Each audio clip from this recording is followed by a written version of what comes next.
It is everywhere and everyone is talking about it. Of course, I am talking about Pokemon Go, but should it be a no-go for your kids and your teens? Here to give us some parental guidance on the game is psychologist Amy Trout. Good morning. Hi. What is the craze? So tell me, Amy, what is it all about? Everybody is just crazy about this. And as Courtney just mentioned a few minutes ago, that this Pokemon game is becoming bigger than Twitter, or has become bigger than Twitter. It's incredible, isn't it?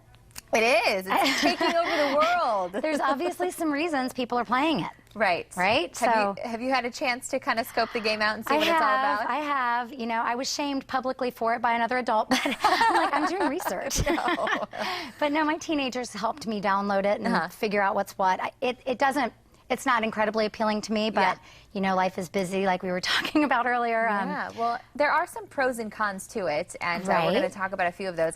I would say the first thing that stuck out to me that I said to my husband is, like, kudos for a game that gets people outdoors and outside doing something and up off the couch. So I got to say, starting off, I like it just for that reason. But what about some other pros?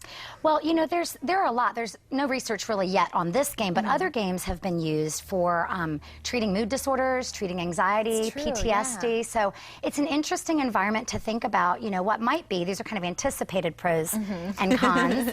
But you wonder about the effects, you know, it may have on depression, you know, or people who are socially anxious, getting them out of the house, people who may fear judgment or lack motivation. There's some really good built-ins in this game to kind of keep them rolling. But you do say that, okay, so number one, it's fun, obviously, right?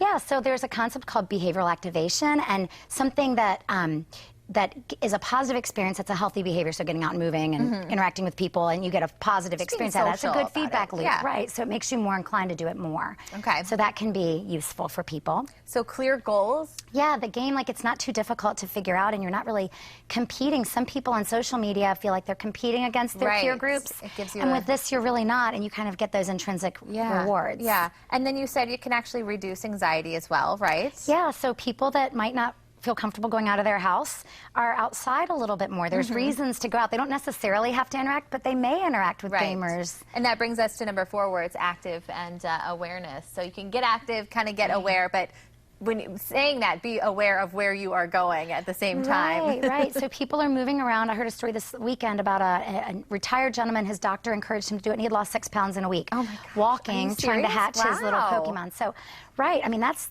good stuff. So activity helps all of us, but awareness too, like in your surroundings, because you have to go to like landmarks and things. So it can help people kind of be a little more clued in into like where they live and what's around them. And then imaginative play as well. So that rounds out number 5 for us. And some of the cons, we talk about being device bound, and we've had several conversations about how we're already so connected to our mobile devices. So that may be one of the cons here that we're looking at, right? You know, so recommendations for kids are, you know, a couple hours a day at the most of screen time. The good thing about this is it does divide screen time and reality.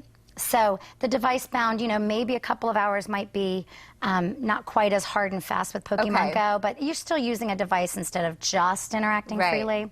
And it can be a distraction, so in many ways, I would say.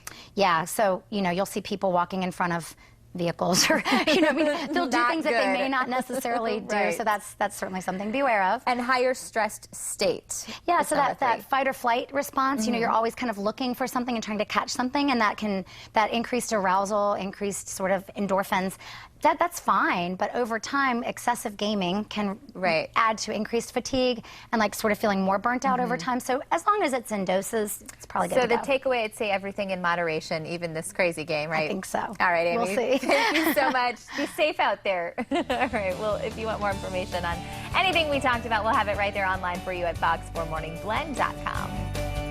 It is doggone hot outside, but your pooch doesn't have to feel the heat.